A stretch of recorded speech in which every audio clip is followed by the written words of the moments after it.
He hurt her grandmother. Didn't apologize, didn't stop, didn't even look back.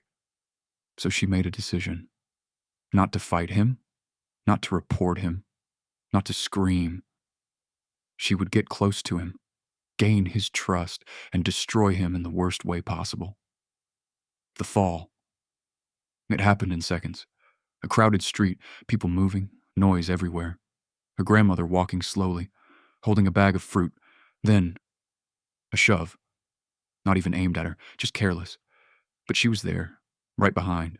She fell. Hard. The bag dropped. Oranges rolled across the ground. People turned, but only for a second. And him? He laughed. Lena saw it, from across the street. That laugh stayed in her head longer than the fall. Aftermath.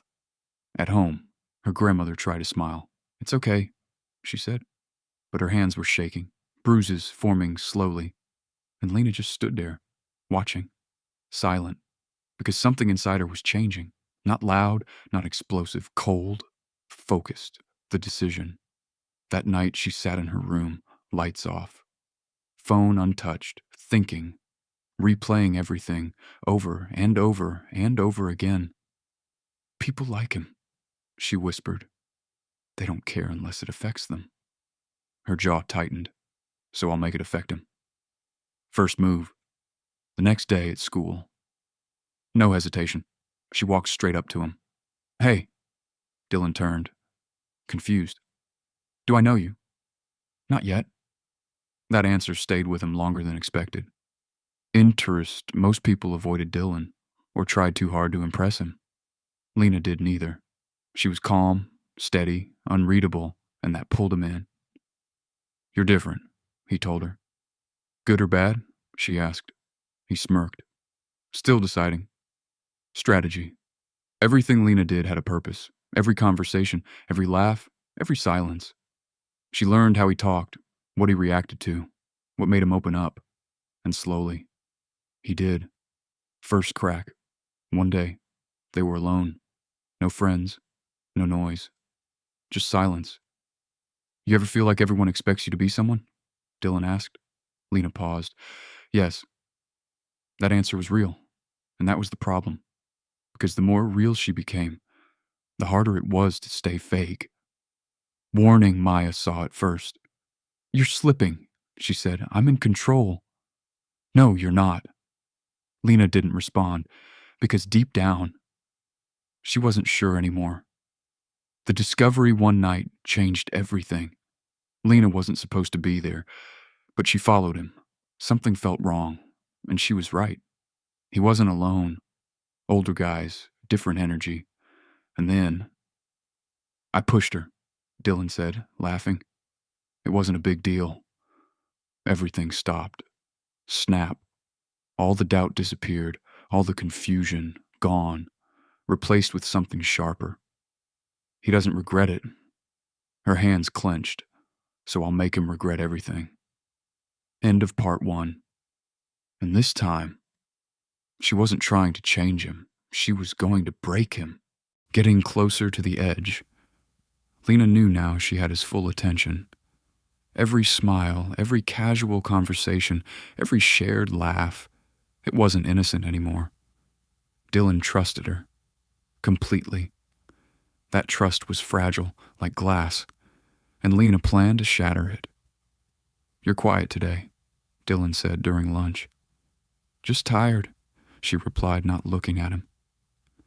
It was the first time he noticed her hesitation. And he liked it. Curiosity pulled him closer.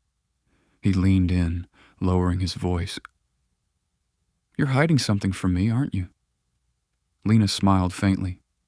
"Maybe," she said. It was a lie. He starts to open up. Dylan began to reveal things he never shared with anyone. His father's harsh words, the way he hated school, how friends were only masks. And Lena listened, carefully, calculatingly, every secret, every fear. She cataloged in her mind.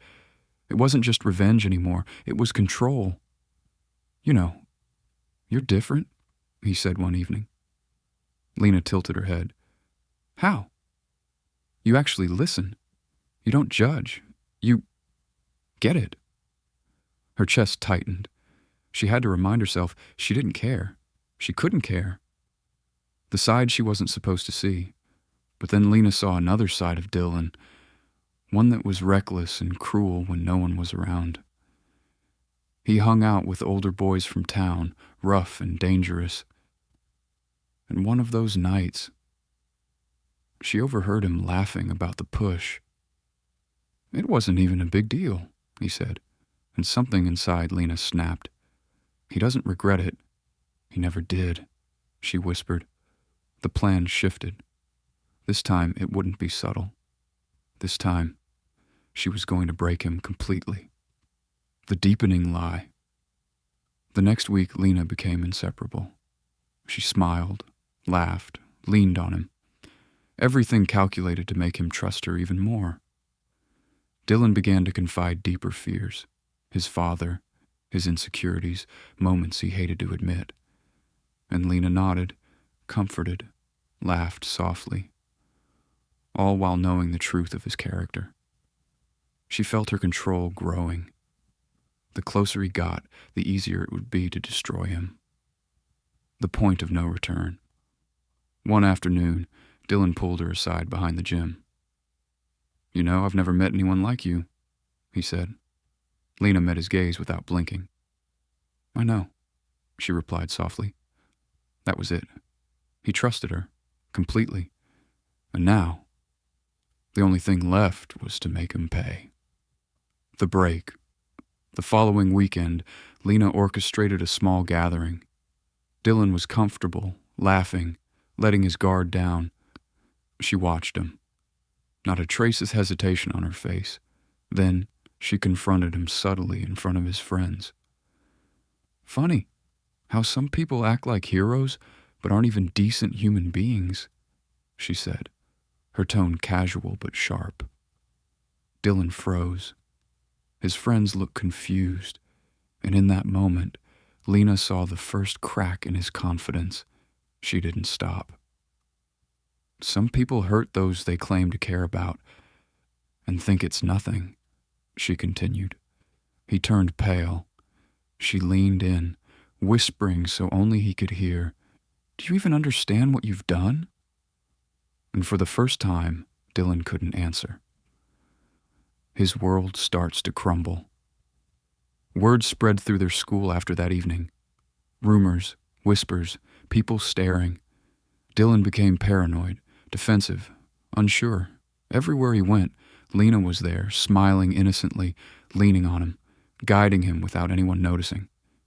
He trusted her, completely. And she used it against him. The emotional collapse. One night, Lena confronted him alone. "You thought you could just laugh about it," she said. Dylan looked away. "I didn't think," he started. "You didn't care," Lena interrupted, voice cold.